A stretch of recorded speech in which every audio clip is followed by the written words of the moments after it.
Your Excellency, former President of Nigeria, President Goodluck Ebele Jonathan, ably represented here, all Your Excellencies here present, Your Royal Majesties, distinguished ladies and gentlemen. Well, it gives me great pleasure to be asked to review this book. I'm probably, well, the only person in this hall who has read this book maybe twice. So I consider myself privileged indeed to have then been asked to come and do this review. Copies are on sale, so if you disagree with me, just buy your own copy. Okay, here we go. OPL 245 is probably the most well-known oil block to be awarded by the Nigerian government, more for the legal disputes and international arbitrations with regard to its acquisition and ownership involving the federal government of Nigeria, Shell and Malabu Oil, as well as a large cast of actors across courts in Nigeria, the United States, the United Kingdom, and Italy. Whereas OPL 245, a versatile deep-water offshore asset of the Niger Delta, was one of other similar licenses awarded to encourage indigenous participation in Nigeria's oil and gas sector. It is caught in a complex web of scandals, allegations of corruption, bribery, and so much melodrama in and out of the courtrooms. In an earlier book titled Burden of Service, Mohammed Bello Adoke, SAN, had written, among other things, on this controversial oil prospecting license, or what is also known as Malabu Gate. In the present book, a sequel to his first book, he focuses on the OPL 245 in an extensive and comprehensive account of the allegations about his role, the burden that he has had to endure in terms of what he calls clinical persecution, or the lies and more lies, I'm quoting him, that were told against him and his eventual vindication. Adoke's OPL 245 is, by his own admission, therapeutic, a book that needed to be written to set the record straight for posterity and to clear his name through a documentation of facts and circumstances. Adoke was Nigeria's Attorney General and Minister of Justice, April 2010 to June 2015. At the time, the OPL 245 saga began in 2003. He was not yet in government, nor was he either when the block was revoked by the Obasanjo government on July 2nd, 2001, or when a settlement agreement was signed in 2006. Then when he was appointed Attorney General and Minister of Justice in 2010, OPL 245 became one of the matters he inherited as Attorney General. It was during this period that the Jonathan administration confirmed the award of OPL 245 to Malabu. This author is very clear in stating that the politicization of OPL 245 was caused by former President Olusegun Obasanjo. And I quote, who woke up one morning and set OPL 245 on fire. He revoked the block without giving any reasons, now resulting in a series of litigations involving the NNPC, Malabu, and Shell, which stalled the development of the asset. One of Adoke's first assignments as Attorney General of the Federation and Minister of Justice was to help unpack the logjam, and he had advised that the 2006 settlement agreement was binding on the federal government of Nigeria. In the resolution agreement that was arrived at in April 2011, Shell and Nigeria Ajip Exploration Limited will pay $1.3 billion into an escrow account with JP Morgan in London, while Malabo will receive $1.09 billion as compensation as full and final settlement. As the chief law officer of the Federation, Adoke was convinced that he had given the government proper advice in the circumstances.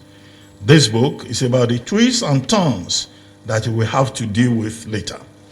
The exact nature of the burden of service that he has spoken about is laid bare in this book.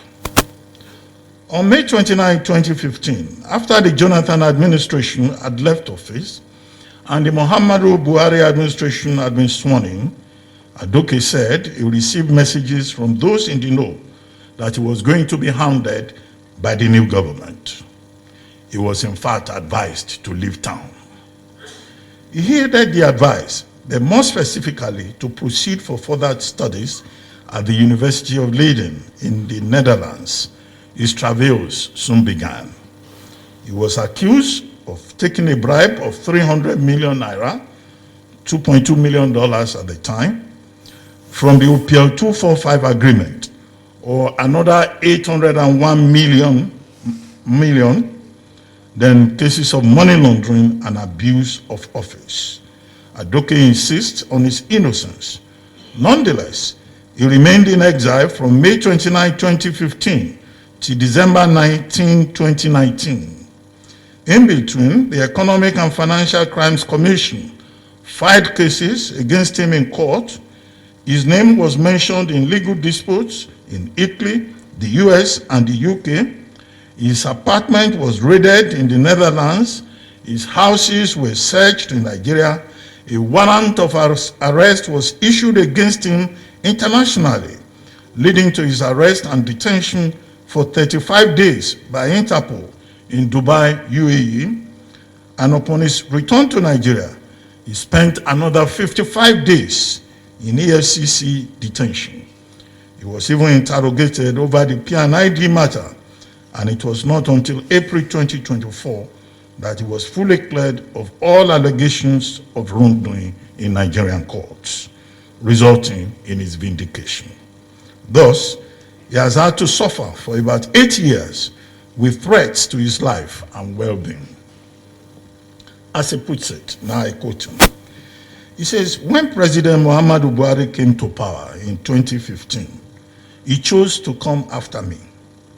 Agreed that he misruled Nigeria for 8 years, but he at least got distinction in one thing, destroying my name. He turned me to the poster boy of a scandal that never was. I was arrested and detained in the UAE for 35 days. I was arrested and detained for another 55 days in Nigeria by the EFCC. Anywhere my name is mentioned today, it is Malabo and OPL 245 that usually come to mind, thanks to Buhari, who harbored a collection of bitter feelings against me for reasons best known to him. End of quote. In this book, Adoke fights back, relying on his vindication at every turn by the courts. The book is divided into 5 parts and 26 chapters. It's a cold-blooded, no-holds-barred response to everyone whom he considers as having played an unkind role in the course of his travails. This may well end up as a very controversial book, as the affected persons and institutions may seek to write their own stories, for it should not be assumed that everyone in this cast of heroes and villains will simply read the book and accept guilt. A few examples may perhaps convey an impression of this book's flavor. In chapter 5, Adoke says, former President Olusegun Obasanjo is clever by half. I'm quoting him, I'm not the one saying so.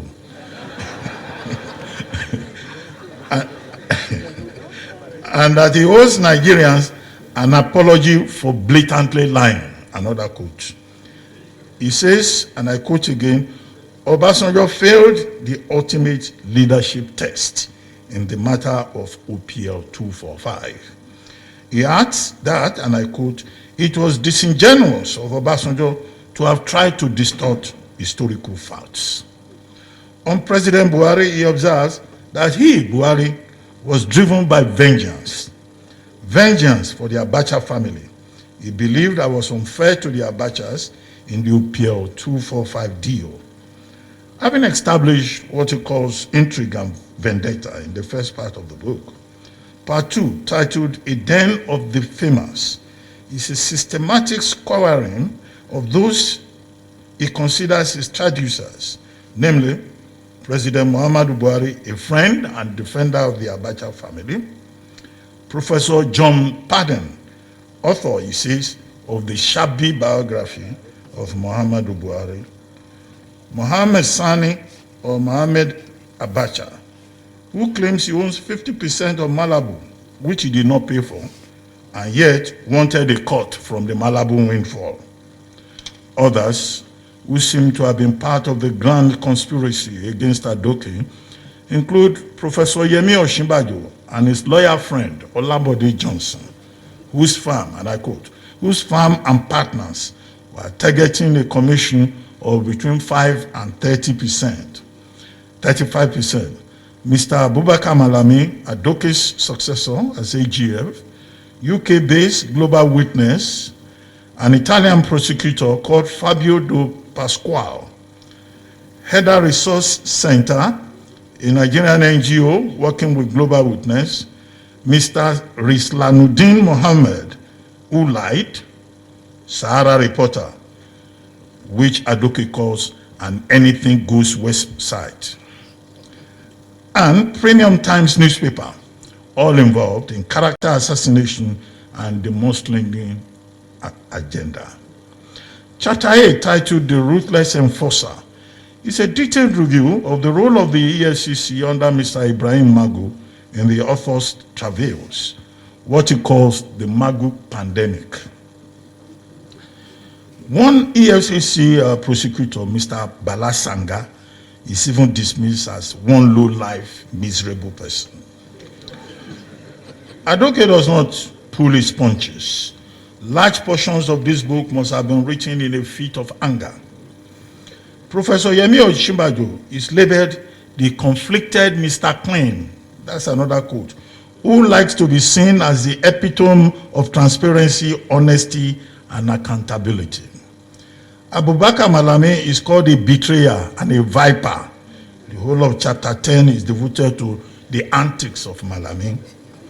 Olanrewaju Suraju, Header Resource Center, and Global Witness got their own thrashing in chapter 12, titled The Headless Mob. Fabio Do Pasquale is the Italian jobber whose eventual demotion by Italy's Superior Council of the Judiciary Adoke celebrates, just as he also gloat over Mr. Godwin Emefiele's travails later in the book. Death finally caught up with the hunter, Adoke writes sarcastically. Part 3 is titled Harassed and Embarrassed, 5 chapters in which the reader is taken through the author's detention in Dubai for 35 days from 12th November 2019 till 19 December 2019, when he decided of his own volition to return to Nigeria only to be detained for another 55 days in EFCC custody. Part 4, Trials and Triumphs, is a detailed report of the various cases related to OPL 245 in the United States, Italy, the UK, and the pronouncements by the courts in Nigeria. Lawyers, students of case law, prosecutors, and the general reader will find a lot that is instructive in this part of the book. The reporting is robust, the documentation is extensive and illuminating about how the path to justice may be taught to us. Justice for the accused, justice for the jury, and justice for society. It is difficult to see, however, how justice has been done to society in the case of OPL 245. Beyond the arrested development of the asset, it is curious, as this author asserts, that OPL 245 litigation was a very lucrative oil block, as lucrative as OPL 245 itself for lawyers and their allies in the Buhari administration. That is, a monumental waste of resources. The book is brought to a close with reflections and recollections. Chapter 26 opens with a telling statement: I was discharged and acquitted, but the scars remain.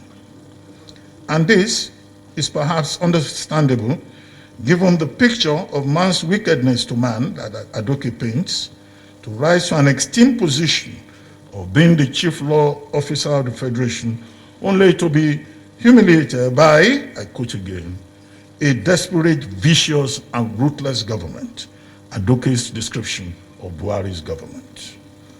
There are four subtexts running through the entire book. The first is how the institutions of state, such as the EFCC and the judiciary, can be used to pursue unmitigated acts of persecution.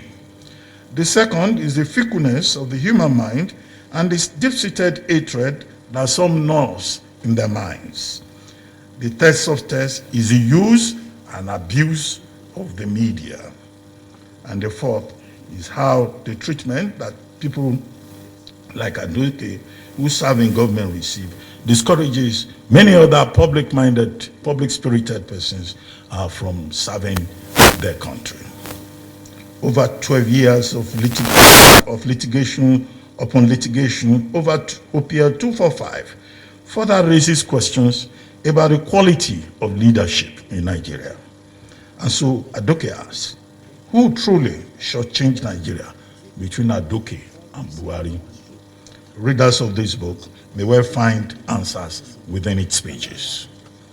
The book is dedicated to all who stood by me when I was going through the darkest era of my life. My vindication is a victory for those who gave me a benefit of the doubt.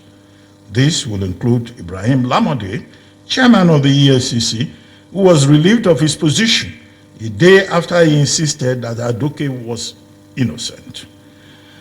President Jonathan, whom Adoke describes as a super respecter of the law. Late Malam Abakiari,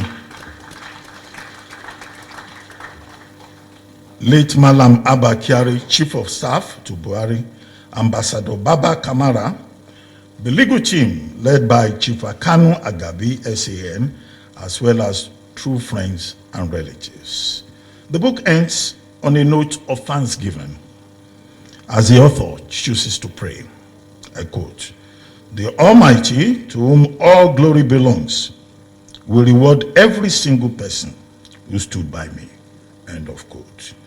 The boy from Nagazi, Mohammed Bello Adoke, SAN, CFR, lawyer, now author and public intellectual, should find some healing for his scars if his story, as told here, is warmly received by those to whom it may concern. The book has strong merit. Thank you.